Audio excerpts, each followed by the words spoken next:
I'm talking about leadership and management, the part that is about taking control and doing things for people. Some people might consider this to be micromanaging.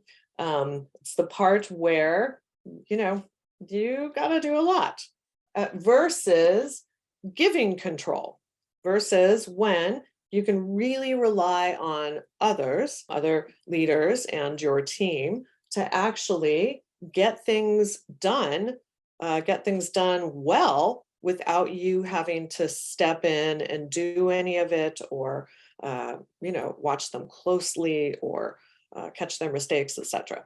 Okay, this is always kind of an interesting topic because the old way in business is to use a lot of top-down authority and control, right? So it's like the people at the top have all the answers, and they know what to do, and they're the best thinkers, and they are going to tell everybody else what to do and how to do it. So that means that everybody else is kind of like hands. We get their hands. We make sure that they're, I guess, pretty decent listeners, and they're as good as the direction they get. All right. So in today's day and age, taking control, or having a company that has a very high level of kind of command and control, using top-down authority, that doesn't work anymore.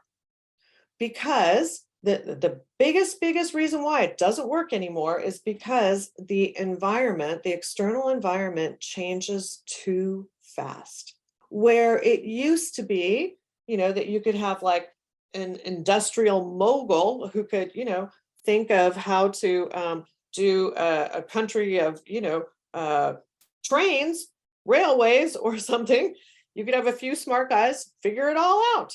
That does not exist anymore. Now things change so fast that just, one or two smart people at the top, they cannot know everything, and they cannot see the changes that happen so fast and process it and actually, take in all the new information by themselves. Even with great communication, even when people are pretty good about taking the information that they hear and learn and transferring it up to the top. It's just a highly controlled environment. It just doesn't work in business. It's not smart enough, and it can't change fast enough. You have one brain and a ton of hands, and it just doesn't work. Okay. So we want to get to the part of where we can actually give control to our leaders and team, so that we can all go together for goals and trust that the people that are, doing their parts can actually do the right thing.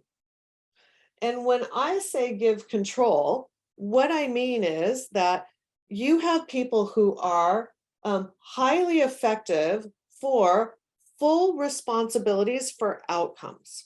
So what that means is that you have somebody who is really clear on the outcomes, very competent in what they do, that you can trust that they not only will they get the result, but they'll catch their own mistakes.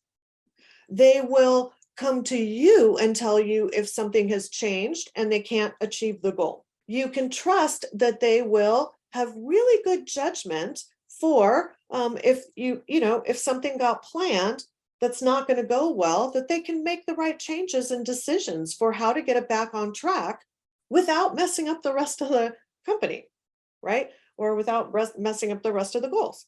So what we're looking for here are people that are really effective for taking a full responsibility, so that as the CEO or as a leader who is supervising a person that you're giving a lot of control to, that you can take that responsibility out of your day-to-day brain. You don't have to think about every day, how's that project going?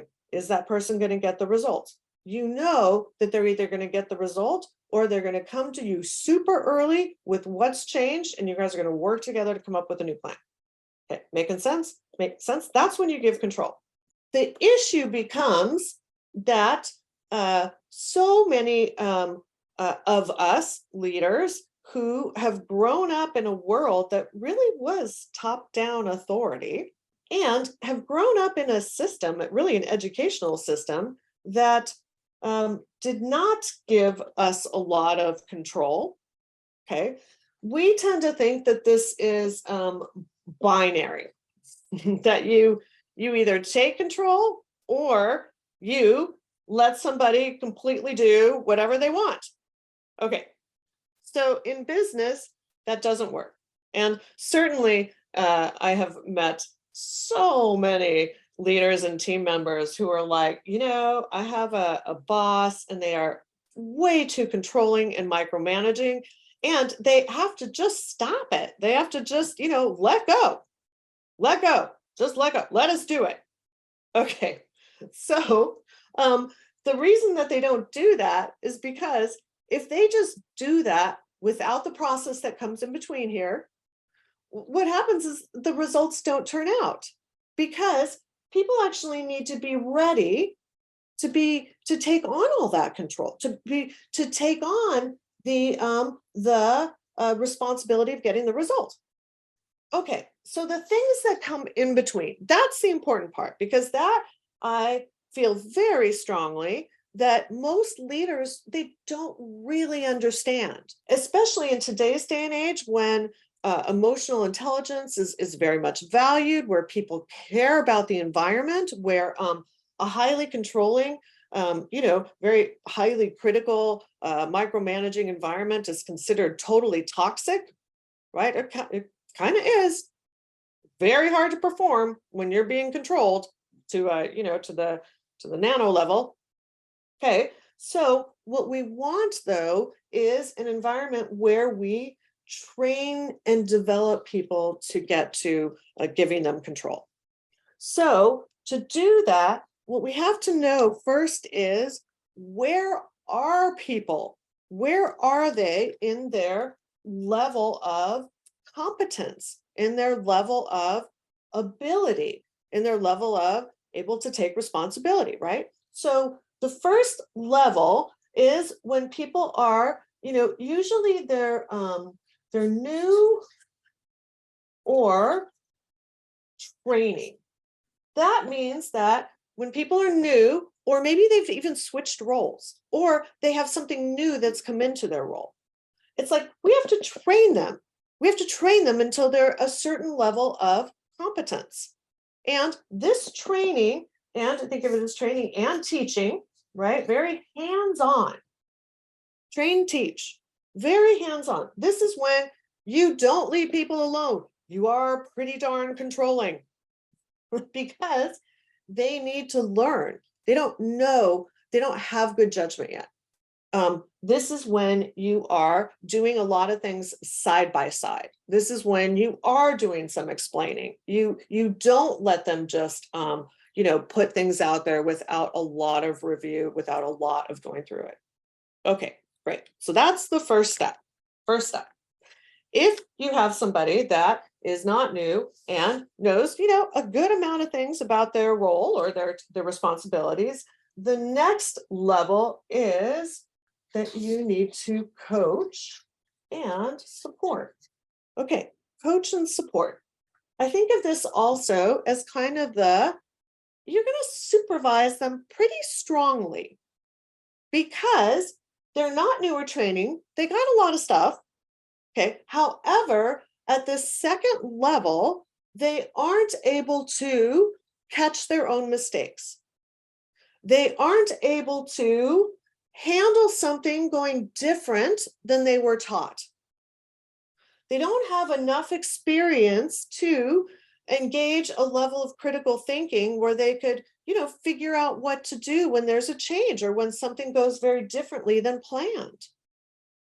This is a level where people need a lot of practice and they need to be doing it.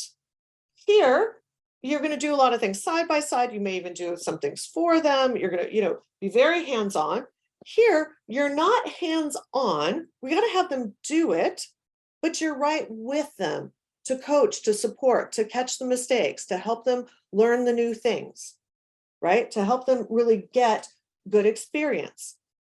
And as they're getting that, and you're supervising them, then you are getting them ready for the next level. And that is where you mentor them. Think of this as the, very much the mentorship role. Okay, the mentorship role is way less hands-on because here they are starting to really catch their own mistakes. Here, they're coming to you as a resource. They're like, hey, I think this thing isn't going exactly as planned, and here's my idea for what I should do differently. And you're like, yeah, that's awesome. Or you're thinking, or you're working with them to be like, oh, you forgot about this other thing that also needs to happen. Okay, so this is where you're going to be mentoring them. This is where you are solidifying and gaining confidence in them. They're gaining a lot of confidence in themselves. This is very hands-off. This is like they got it, but you're still checking in, or I should say differently, they're checking in with you. They're making sure that they're letting you know that they do got it, right? They are also at this level often doing some training or coaching and supporting of the people below them, right? The people working with them. So when we get through these levels and we get somebody to the point where they are, I'll just say highly effective, trustworthy with a responsibility, that's when you give control. That's when you actually can totally, not think about if this is going to happen or not happen. This is when you very much have a business partner that, that